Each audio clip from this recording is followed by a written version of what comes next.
Presenting the Holder series, holders 16 through 20. The Holder of the Future, holder number 16. In any city, in any country, go to any mental institution or halfway house you can get yourself into. When you reach the front desk, ask to see someone who calls themselves the Holder of the Future. Do not follow if the attendant offers to show you the way. He is not the true guide, and will lead you into madness. The true guide will fall silent and hand you a sheet of paper on which the way forward is written in lines of blood and fire. Walk forward, concentrating on the writing. If your focus doesn't waver, you will pass through both the desk and the man to find yourself in a long, disused hallway. It may once have seemed opulent, full of color and promise, but the walls are now stained and the carpet is black and filthy. As you pass through the hall, images will flicker in previously unseen windows. It may seem that, from the corner of your eye, you see friends long dead beckon to you, or lost lovers turned young and new once more as they offer themselves to you once again. Voices seem to whisper at the windows, seem to hold second chances, opportunities to make things right. You can choose again, they seem to say, but you mustn't look up from the paper in your hands. To do so is to glimpse fully what watches you from outside, and that would leave you at an end truly beyond salvation. The account differ as to the hallway's ultimate impossible length.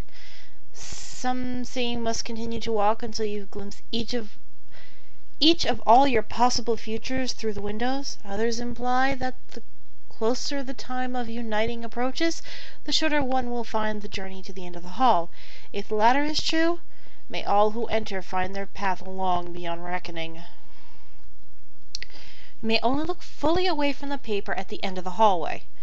Even there, you may never look behind you. The door before you leads into a ballroom that, like the hallway, has fallen from its former bright elegance into filth and despair. Move forwards into the gloom until the door and all chance of escape are lost behind you. Walk with care.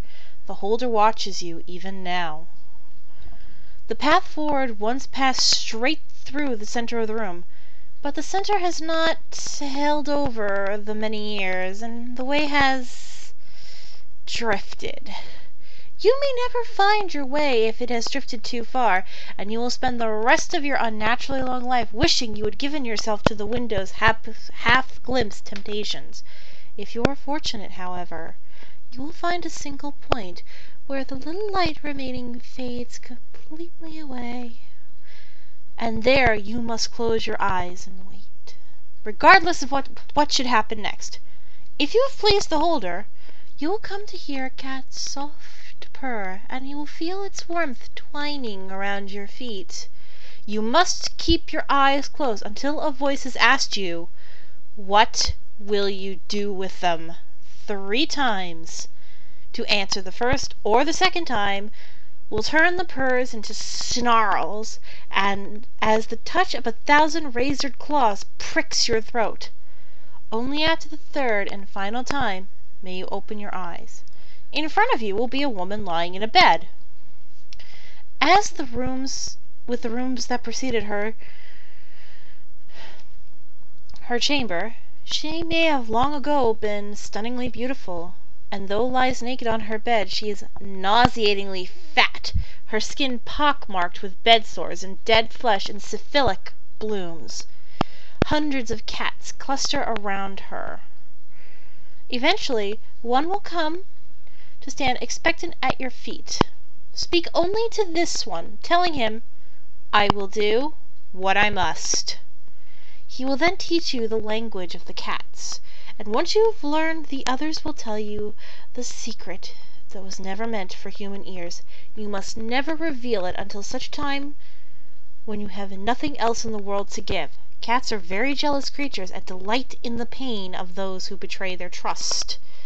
Their secret is Object 16 of 538. I may speak no more of it.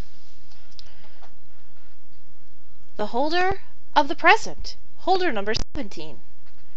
In any city, in any country, go to any mental institution or halfway house you can get yourself into. When you reach the front desk, ask with no hesitation to visit someone who calls himself the holder of the present. The worker will look at you vaguely. You'll have to ask him again. Once the worker understands your question, he will lead you through a door into a hallway that looks like an extension of hell itself. In this hallway you will find nothing but darkness and a feeling of unimaginable horror. Should you hear a shriek coming from the left of you, start running towards the door you just came from, or you will be devoured by demons, yelling incomprehensible babble from the mouths awash with vile poison.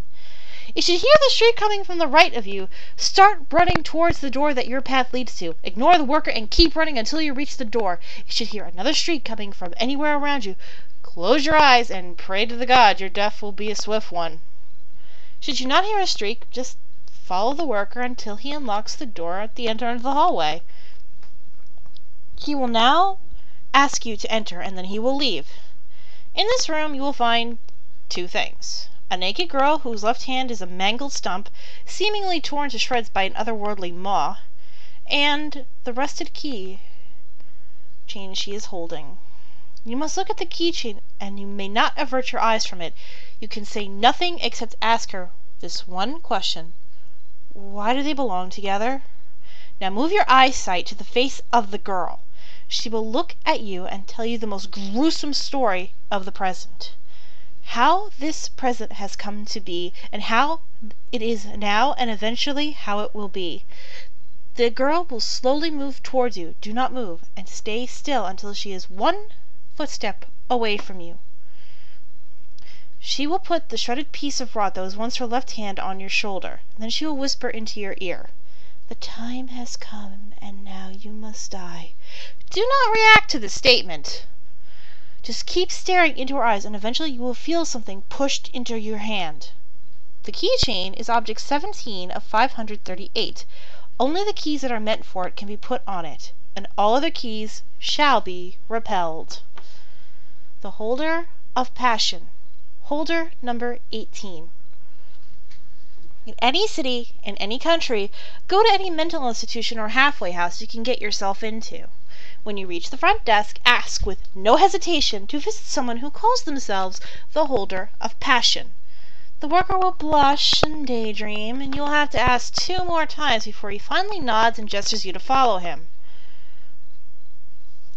He will lead you into a hallway. You'll hear a muffled diesel engine, but for the moment it doesn't matter. Ignore it for now. Instead, listen to any whispering you hear. If it stops, it is vital for your sanity that you shut your eyes, for the horrifying creature that will emerge from the ground and after a short time leave through the ceiling. Should you hear the whispers in unknown languages until you and the warden reach the door made of stone, you are safe. Now listen to the engine. If it keeps running, proceed and open the door. Do not even try to imagine what happens when the engine stops. Nobody has ever been able to tell after it has stopped.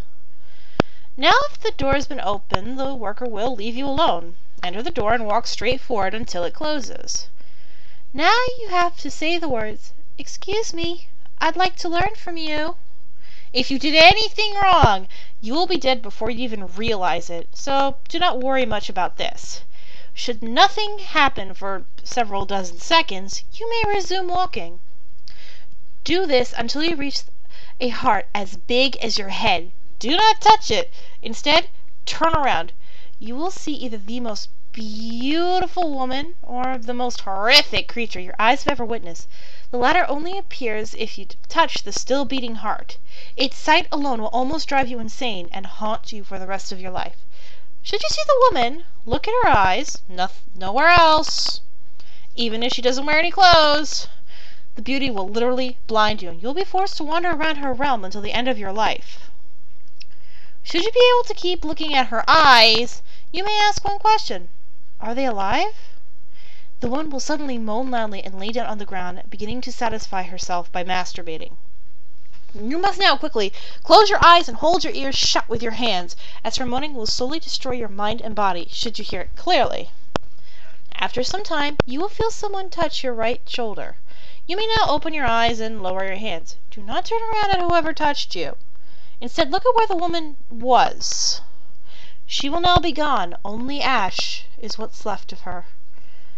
Search within the ash to find her uterus.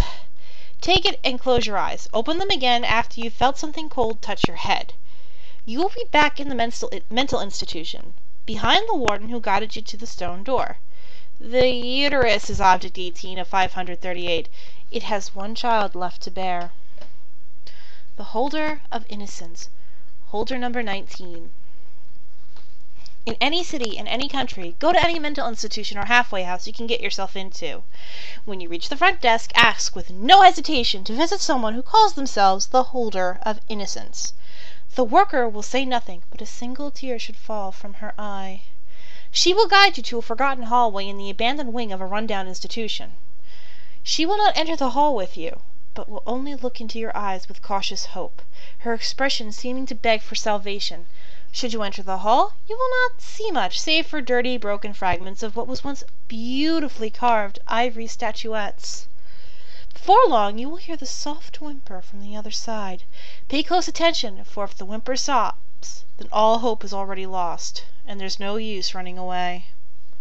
As you turn the handle of the simple wooden door on the other side, a warm, cozy light will greet your face. You will find yourself in the bedroom of a girl of 18 years.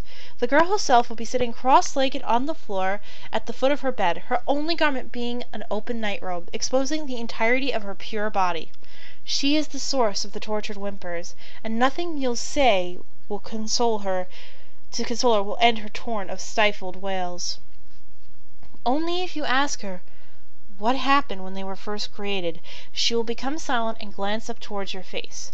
Her beauty will render you breathless, and if you're still capable of any thought, it will only be of the realization that in life you see everything in this world that you truly love. That in her you see everything in the world that you truly love. Suddenly you will realize the girl is bleeding from her nether regions as a grotesque phallus emerges from the petite orifice between her legs. The object will pulsate as its own life. You will find that it is hypnotizing you. Do not look away, for you do not wish to try its patience. Soon the room will disappear before your eyes, and you will be standing in the most serene clearing you've ever witnessed. All of nature's fauna that you recognize will go about their lives around you, with no fear of anything, not even death. Suddenly, though, a shadow will fall over the meadow, and you will witness the forest around you burst into a pillar of flame. What happens next, no man can dwell on for long before going insane, but in the strength of the human mind you will endure. In the end, you will hear screams and moans and groans, but it will overcome you more than anything are the quiet whimpers and the stifled cries of all the silly innocents in the world that was. You realize these cries will continue and can be heard across the globe until the world's end. None can endure those near silent pleas and still maintain the slightest hope for the future. The illusion will fade and you'll find yourself back in the room. You will find the girl lying dead on the floor, her face a mixture of agony and horror, her already decaying body feeding the now towering phallus, giving it a sinister glow. That is object 19 of 538. If you touch it, then it will be yours, but if you let it master you, then you will use your body to seek and assemble the pieces, no matter what the cost. Holder number 20, the holder of deception. In any city, in any country, go to any mental institution or halfway house you can get yourself into. When you reach the front desk, ask to visit someone who calls themselves the holder of deception. The worker will look at you with an expression of shock on her face. Then, with superhuman speed, she will attack you with her baton. If you are not knocked unconscious by the first blow, flee the city, for they will know what you are after. When your consciousness returns, you will be in a magnificent courtyard on a starry night.